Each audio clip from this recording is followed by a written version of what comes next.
السلام علیکم دوستو، یہ حضرت لوط علیہ السلام کا شہر سدوم ہے جو ملک شام میں صوبہ مصر کا ایک مشہور شہر ہے۔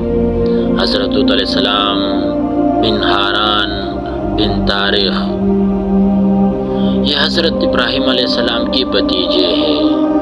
یہ لوگ عراق میں شہر بابل کی باشندے تھے۔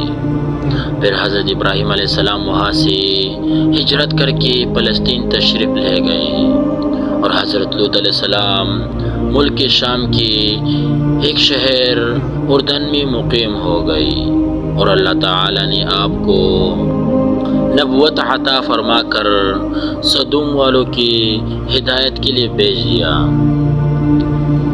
شہر سدوم کی بستیاں بہت آباد اور نہایت سرسبز و شاداب تھی اور وہاں طرح طرح کے اناج اور قسم قسم کے پھل اور میوے بکثرت پیدا ہوتی تھی۔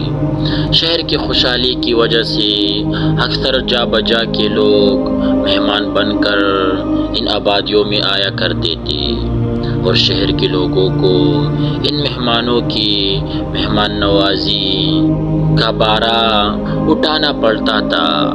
اس لیے شہر کے لوگ مہمانوں کی آمد سے بہت ہی کبیدہ خاطر اور تنگ ہو چکے تھے، مگر مہمانوں کو روکنے اور بھگانے کی کوئی صورت نہیں نظر آ رہی تھی۔ اس ماحول میں ابلیس لعین ایک بوڑھے کی صورت میں نمودار ہوا اور ان لوگوں سے کہنے لگا کہ اگر تم لوگ مہمانوں کی آمد سے نجات چاہتے ہو تو اس کی تدبیر ہے کہ جب بھی کوئی مہمان تمہاری بستی میں آئے تو تم لوگ زبردستی اس کے ساتھ بدفعلی کرو۔ چنانچہ سب سے پہلے ابلیس خود ایک خوبصورت لڑکے کی شکل میں مہمان بن کر اس بستی میں داخل ہوا اور ان لوگوں سے خوب بدفعلی کرائی۔ اس طرح یہ فاعل بدان لوگوں نے شیطان سے سیکھا۔ پھر رفت رفت اس برے کام کے یہ لوگ اس قدر عادی بن گئی کہ عورتوں کو چھوڑ کر مردوں سے اپنے شہوت پوری کرنے لگے۔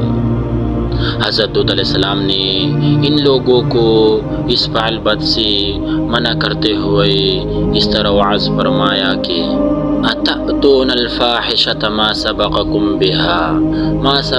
بِهَا مِنْ أَحَدٍ مِّنَ الْعَالَمِينَ إِنَّكُمْ لَتَأْتُونَ الرِّجَالَ شَهْوَةً مِّن دُونِ النَّاسِ بَلْ أَنْتُمْ قَوْمٌ مُسْرِفُونَ۔ اپنے قوم سے کہا، کیا وہ بہائی کرتے ہو جو تم سے پہلے جہاں میں کسی نے نہ کی؟ تم تو مردوں کے پاس شہوت سے جاتے ہو عورتیں چھوڑ کر، بلکہ تم لوگ حد سے گزر گئے۔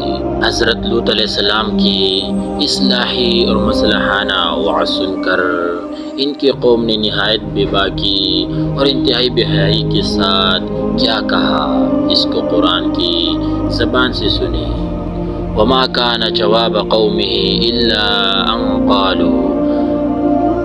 أَنْ قَالُوا أَخْرِجُوهُمْ مِنْ قَرْيَتِكُمْ إِنَّهُمْ أُنَاسٌ يَتَطَهَّرُونَ۔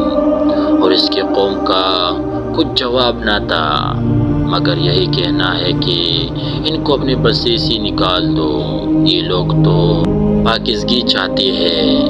جب قوم لوط کی سرکشی اور بدفعلی قابل ہدایت نہ رہی تو اللہ تعالیٰ کا عذاب آیا۔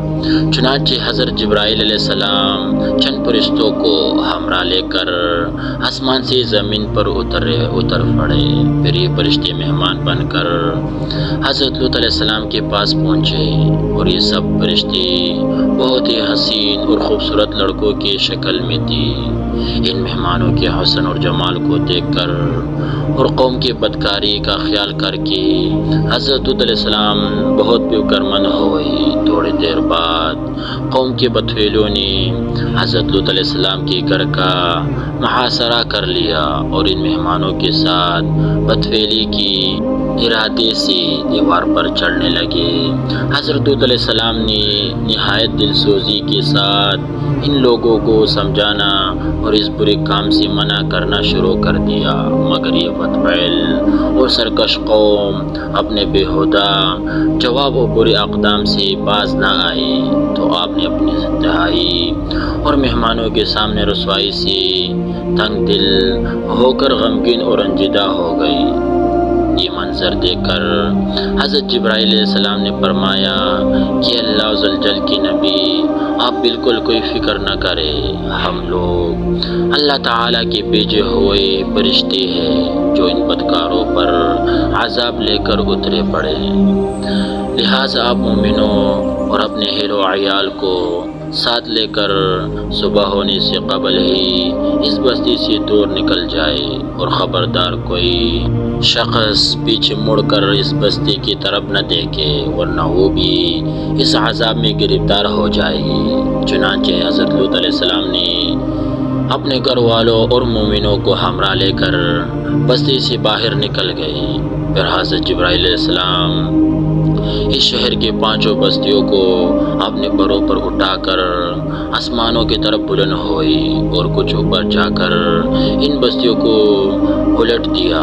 پھر یہ آبادیاں زمین پر گر پر چکنا چور ہو کر زمین پر بگڑ گئی۔ پھر کنکیر کے پتھروں کا مینا برسا اور اس زور سے سنگ باری ہوئی کہ قوم کی لوط کی تمام لوگ مر گئے اور ان کی لاشیں بھی ٹکڑے ٹکڑے ہو کر بکھر گئی۔ عین اس وقت جب یہ شہر الٹ پلٹ ہو رہا تھا، حضرت لوط علیہ السلام کی ایک بیوی تھی جس کا نام وعلا تھا، در حقیقت منافق تھی اور قوم کے بدکاریوں سے محبت رکھتی تھی۔ اس نے پیچھے مڑ کر دیکھ لیا اور یہ کہا کہ ہائے رے میری قوم، یہ کہہ کر کھڑی ہو گئی۔